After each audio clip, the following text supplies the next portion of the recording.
Hello friends, welcome to GK mind cape. ಪ್ರಶ್ನೆಗಳ ಸಂಪೂರ್ಣ ಮಾಹಿತಿಗಾಗಿ ವಿಡಿಯೋನ ಎಲ್ಲೂ ಸ್ಕಿಪ್ ಮಾಡದೆ ಕಂಪ್ಲೀಟ್ ಆಗಿ ನೋಡಿ. ಇವತ್ತಿನ ಪ್ರಶ್ನೆಗಳಲ್ಲಿ ಮೊದಲನೇ ಪ್ರಶ್ನೆ, ಯಾವುದೇ ಒತ್ತಡವಿಲ್ಲದೆ ಶಾಂತವಾಗಿ ನಿದ್ರಿಸಲು ಯಾವುದು ಸಹಾಯ ಮಾಡುತ್ತದೆ?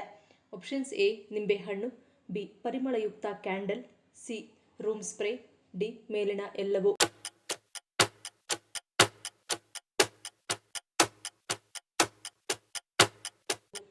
ಸರಿಯಾದ ಉತ್ತರ ಆಪ್ಷನ್ ಎ ನಿಂಬೆಹಣ್ಣು. ನಿಂಬೆಯ ಆರ್ದ್ರ ಮತ್ತು ಉಲ್ಲಾಸಕರ ಪರಿಮಳವು ಒತ್ತಡವನ್ನು ಕಡಿಮೆ ಮಾಡಲು ಬಹಳ ಸಹಾಯಕವಾಗಿದೆ. ಅರೋಮಾಥೆರಪಿಯಲ್ಲಿ ನಿಂಬೆಯನ್ನು ಒತ್ತಡದ ಬೂಸ್ಟರ್ ಎಂದು ಕರೆಯಲಾಗುತ್ತದೆ. ಇದು ನಮ್ಮ ಮೆದುಳಿನಲ್ಲಿ ಸಂತೋಷದ ಹಾರ್ಮೋನ್ ಸೆರೋಟೋನಿನ್ ಉತ್ಪಾದನೆಯನ್ನು ಹೆಚ್ಚಿಸುತ್ತದೆ. ಇದು ಮನಸ್ಥಿತಿ ಬದಲಾವಣೆ ಮತ್ತು ಆತಂಕವನ್ನು ಕಡಿಮೆ ಮಾಡಲು ಸಹಾಯ ಮಾಡುತ್ತದೆ.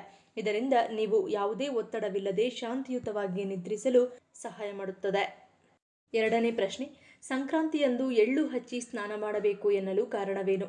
ಆಪ್ಷನ್ಸ್ ಎ ದೋಷ ನಿವಾರಣೆ, ಬಿ ಆಯುಷ್ ವೃದ್ಧಿ, ಸಿ ಆರೋಗ್ಯ ವೃದ್ಧಿ, ಡಿ ಮೇಲಿನ ಎಲ್ಲವೂ.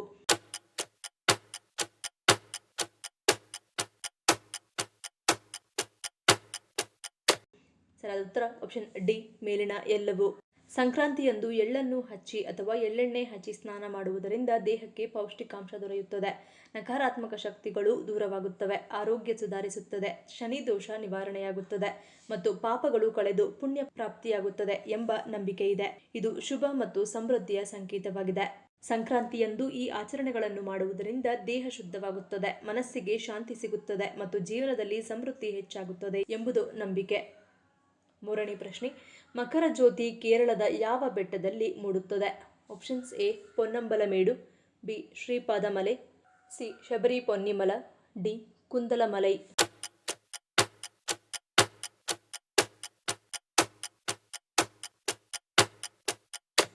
ಸರಿಯಾದ ಉತ್ತರ ಆಪ್ಷನ್ ಎ ಪೊನ್ನಂಬಲಮೇಡು.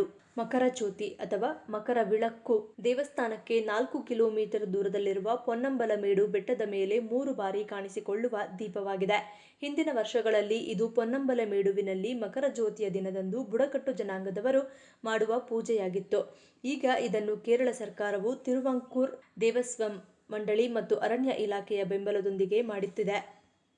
ನಾಲ್ಕನೇ ಪ್ರಶ್ನೆ, ನಿಮೋನಿಯಾದಿಂದ ಉಂಟಾದ ಕಫ ಮತ್ತು ಪಿತ್ತದ ವಿಷವನ್ನು ಹೊರಹಾಕಲು ಯಾವ ಚಿಕಿತ್ಸೆ ಸಹಾಯ ಮಾಡುತ್ತದೆ?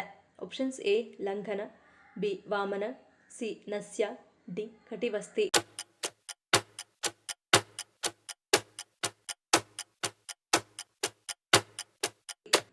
ಸರಿಯಾದ ಉತ್ತರ ಆಪ್ಷನ್ ಎ ಮತ್ತು ಬಿ.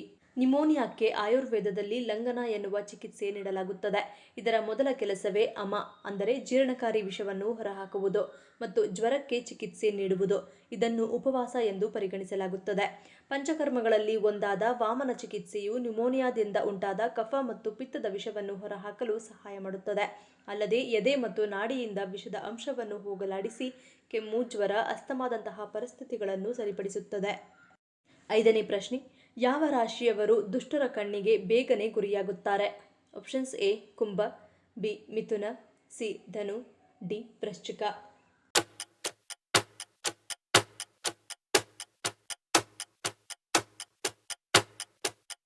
ಸರಿಯಾದ ಉತ್ತರ ಆಪ್ಷನ್ ಡಿ ವೃಶ್ಚಿಕ.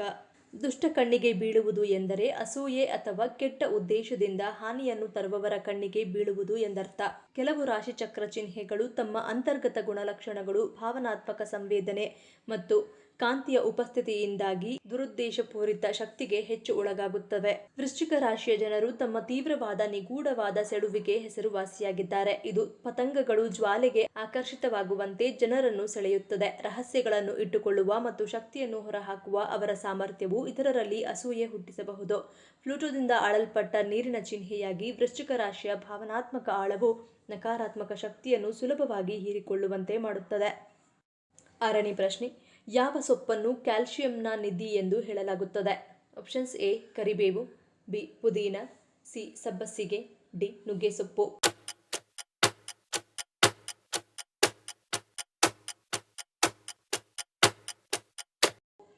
ಸರಿಯಾದ ಉತ್ತರ ಆಪ್ಷನ್ ಸಿ ಸಬ್ಬಸಿಗೆ.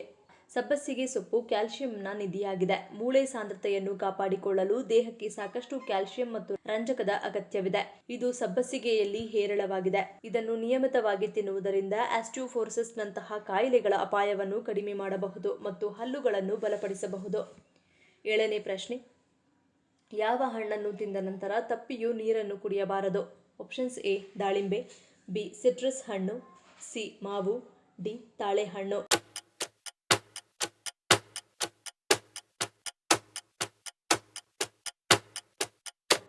ಸರಿಯಾದ ಉತ್ತರ ಆಪ್ಷನ್ ಎ ಮತ್ತು ಬಿ. ಈ ಸಿಹಿ ಮತ್ತು ಕೆಂಪು ಬೀಜದ ಹಣ್ಣು ದೇಹದ ಆರೋಗ್ಯವನ್ನು ಹೆಚ್ಚಿಸಲು ಮತ್ತು ರೋಗನಿರೋಧಕ ಶಕ್ತಿಯನ್ನು ಬಲಪಡಿಸಲು ಸಹಾಯ ಮಾಡುತ್ತದೆ. ಆದರೆ ಇದನ್ನು ತಿಂದ ನಂತರ ನೀರು ಕುಡಿಯಬಾರದು. ಹೀಗೆ ಮಾಡಿದರೆ ವಾಕರಿಕೆ, ಆಮ್ಲೀಯತೆ ಮತ್ತು ವಾಂತಿ ಉಂಟಾಗುತ್ತದೆ. ಇನ್ನು ಕಿತ್ತಳೆ, ಆಮ್ಲ, ದ್ರಾಕ್ಷಿ, ಮೂಸಂಬಿ ಇತ್ಯಾದಿ ಹುಳಿ ಹಣ್ಣುಗಳನ್ನು ತಿಂದ ನಂತರ ನೀರು ಕುಡಿಯುವ ತಪ್ಪು ಮಾಡಬಾರದು. ಇದನ್ನು ಮಾಡುವುದರಿಂದ ನಿಮ್ಮ ದೇಹದ pH ಮಟ್ಟವು ಹದಗೆಡುತ್ತದೆ ಮತ್ತು ಜೀರ್ಣಾಂಗ ವ್ಯವಸ್ಥೆಯೂ ಸಹ ತೊಂದರೆಗೊಳಗಾಗುತ್ತದೆ. 8ನೇ ಪ್ರಶ್ನೆ. ಭಾರತದ ಸುಗಂಧ ದ್ರವ್ಯ ರಾಜಧಾನಿ ಎಂದು ಯಾವ ನಗರವನ್ನು ಕರೆಯಲಾಗುತ್ತದೆ? Options A Lucknow, B Kannauj, C Bareilly, D Hyderabad.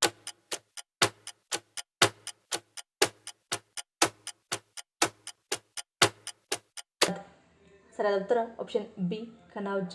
ಉತ್ತರ ಭಾರತದ ರಾಜ್ಯವಾದ ಉತ್ತರ ಪ್ರದೇಶದ ಐತಿಹಾಸಿಕ ನಗರವಾದ ಕನೌಜನ್ನು ಭಾರತದ ಸುಗಂಧ ದ್ರವ್ಯಗಳ ರಾಜಧಾನಿ ಎಂದು ಹೆಮ್ಮೆಯಿಂದ ಕರೆಯಲಾಗುತ್ತದೆ.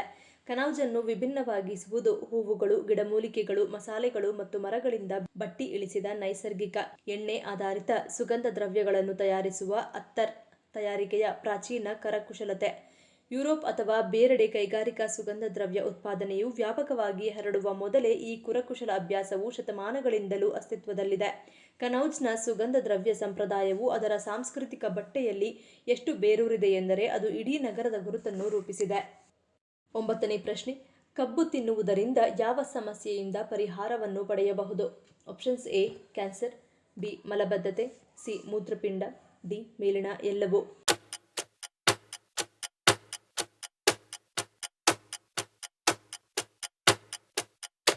ಸರಿಯಾದ ಉತ್ತರ ಆಪ್ಷನ್ ಡಿ ಮೇಲಿನ ಎಲ್ಲವೂ. ಕಬ್ಬಿನಲ್ಲಿರುವ ನಾರಿನಾಂಶವು ಕರುಳಿನ ಚಲನೆಯನ್ನು ಸುಧಾರಿಸಿ ಮಲಬದ್ಧತೆಯನ್ನು ತಡೆಯುತ್ತದೆ. ಕಬ್ಬಿನ ಹಾಲು ಯಕೃತ್ತನ್ನು ಶುದ್ಧೀಕರಿಸಲು ಮತ್ತು ಕಾಮಾಲೆ ರೋಗದ ಲಕ್ಷಣಗಳನ್ನು ಕಡಿಮೆ ಮಾಡಲು ಸಹಾಯ ಮಾಡುತ್ತದೆ. ಇದು ನೈಸರ್ಗಿಕ ಮೂತ್ರವರ್ಧಕವಾಗಿ ಕಾರ್ಯನಿರ್ವಹಿಸಿ ದೇಹದ ವಿಷಕಾರಿ ಅಂಶಗಳನ್ನು ಹೊರಹಾಕುತ್ತದೆ. ಕಿಡ್ನಿ ಕಲ್ಲುಗಳು ರೂಪುಗೊಳ್ಳುವುದನ್ನು ತಡೆಯುತ್ತದೆ ಮತ್ತು ಮೂತ್ರಕೋಶದ ಸೋಂಕುಗಳನ್ನು ಕಡಿಮೆ ಮಾಡುತ್ತದೆ. ಗ್ಲೂಕೋಸ್ ಮತ್ತು ಎಲೆಕ್ಟ್ರೋಲೈಟ್ಗಳಿಂದ ಸಮೃದ್ಧವಾಗಿರುವ ಕಬ್ಬು ತಕ್ಷಣದ ಶಕ್ತಿ ನೀಡಿ ನಿರ್ಜಲೀಕರಣವನ್ನು ನಿವಾರಿಸುತ್ತದೆ. ವಿಟಮಿನ್ ಸಿ ಮತ್ತು ಇತರ ಪೋಷಕಾಂಶಗಳು ರೋಗನಿರೋಧಕ ಶಕ್ತಿಯನ್ನು ಹೆಚ್ಚಿಸುತ್ತವೆ. ಆಂಟಿ ಆಕ್ಸಿಡೆಂಟ್ಗಳು ಮತ್ತು ಖನಿಜಗಳು ಚರ್ಮದ ಆರೋಗ್ಯವನ್ನು ಸುಧಾರಿಸುತ್ತವೆ. ಇನ್ನು ಕೆಲವು ಸಂಶೋಧನೆಗಳ ಪ್ರಕಾರ ಇದು ಕ್ಯಾನ್ಸರ್ ಕೋಶಗಳ ಬೆಳವಣಿಗೆಯನ್ನು ತಡೆಯುವ ಗುಣಗಳನ್ನು ಹೊಂದಿದೆ. 10ನೇ ಪ್ರಶ್ನೆ. ಹಲವು ಪ್ರಮುಖ ಕಾಯಿಲೆಗಳನ್ನು ಬರದಂತೆ ತಡೆಯುವ ಶಕ್ತಿ ಯಾವ ತರಕಾರಿಯಲ್ಲಿದೆ? ಆಪ್ಷನ್ಸ್ ಎ ಮೂಲಂಗಿ, ಬಿ ಕಪ್ಪು ಕ್ಯಾರೆಟ್, ಸಿ ಬೇಂಗನ್ ಅಥವಾ ಬದನೆಕಾಯಿ, ಡಿ ಕುಂಬಳಕಾಯಿ.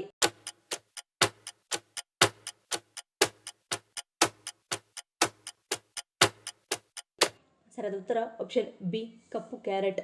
ಕಪ್ಪು ಕ್ಯಾರೆಟ್ ಸೇವನೆಯು ರಕ್ತದೊತ್ತಡವನ್ನು ನಿಯಂತ್ರಿಸಲು ಸಹಾಯ ಮಾಡುತ್ತದೆ. ಅಲ್ಲದೆ ಕೊಲೆಸ್ಟ್ರಾಲ್ ಕರಗಿಸುತ್ತದೆ ಮತ್ತು ಹೃದಯ ಸಂಬಂಧಿ ಕಾಯಿಲೆಗಳು ಬರುವ ಸಾಧ್ಯತೆಯನ್ನು ತಪ್ಪಿಸುತ್ತದೆ. ಸಾಕಷ್ಟು ಪೋಷಕಾಂಶಗಳಿಂದ ಒಳಗೊಂಡಿರುವ ಕಪ್ಪು ಕ್ಯಾರೆಟ್ಗಳು ಆಂಥೋಸಯಾನಿನ್ಗಳಲ್ಲಿ ಸಮೃದ್ಧವಾಗಿವೆ. ಕಪ್ಪು ಬಣ್ಣದ ಕ್ಯಾರೆಟ್ನಲ್ಲಿ fibre, vitamin A, vitamin C, potassium, ಕಬ್ಬಿಣದಂತಹ ಅನೇಕ ಪೋಷಕಾಂಶಗಳಿವೆ. 11ನೇ ಪ್ರಶ್ನೆ. ಹಿಮ್ಮುಖವಾಗಿ ಹರಿಯುವ ಭಾರತದ ನದಿ ಯಾವುದು? Options A Narmada, B Kali, C Chambal, D Kosi.